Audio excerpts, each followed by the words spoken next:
Pourquoi il ne faut pas voir trop grand quand tu commences? C'est le sujet de la vidéo de ce jour.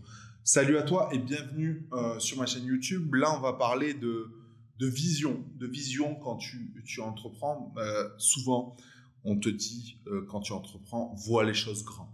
Si tu vois les choses grand, bah voilà, tu vas réussir et au pire, si tu remplis pas tes objectifs, bah, tu auras quelque chose à peu près grand et ça, c'est toujours cool.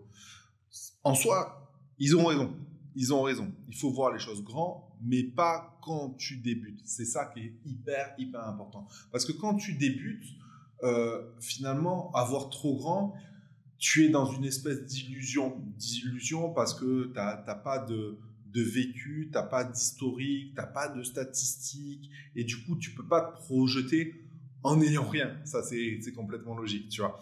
Et du coup, moi, ce que je te conseille quand tu te lances, que ce soit sur Amazon, que ce soit en affiliation ou dans l'infoprenariat, peu importe le business d'où tu te lances, vraiment, essaye de voir, essaye d'avoir une vision, ben voilà, fidèle, objectif, tu vois. Et par exemple, te fixer tes 100 premiers euros, tu vois.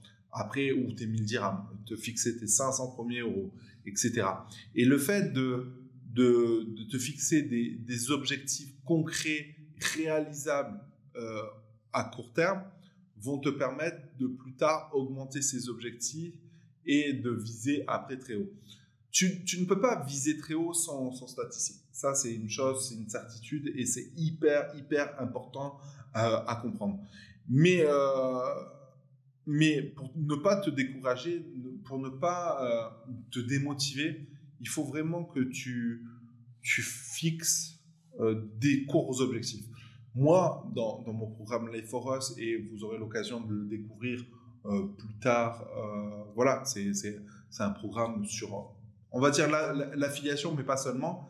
L'idée, le premier objectif, c'est d'être en autofinancement. Le fait d'être en autofinancement va te permettre de montrer aux gens, tiens, voilà, j'ai commencé ce business au bout de X temps, que ce soit un jour, une semaine, 2 semaines, peu importe le temps, j'arrive à autofinancer le truc. C'est-à-dire que j'arrive à payer la formation, j'arrive à payer les charges fixes, etc.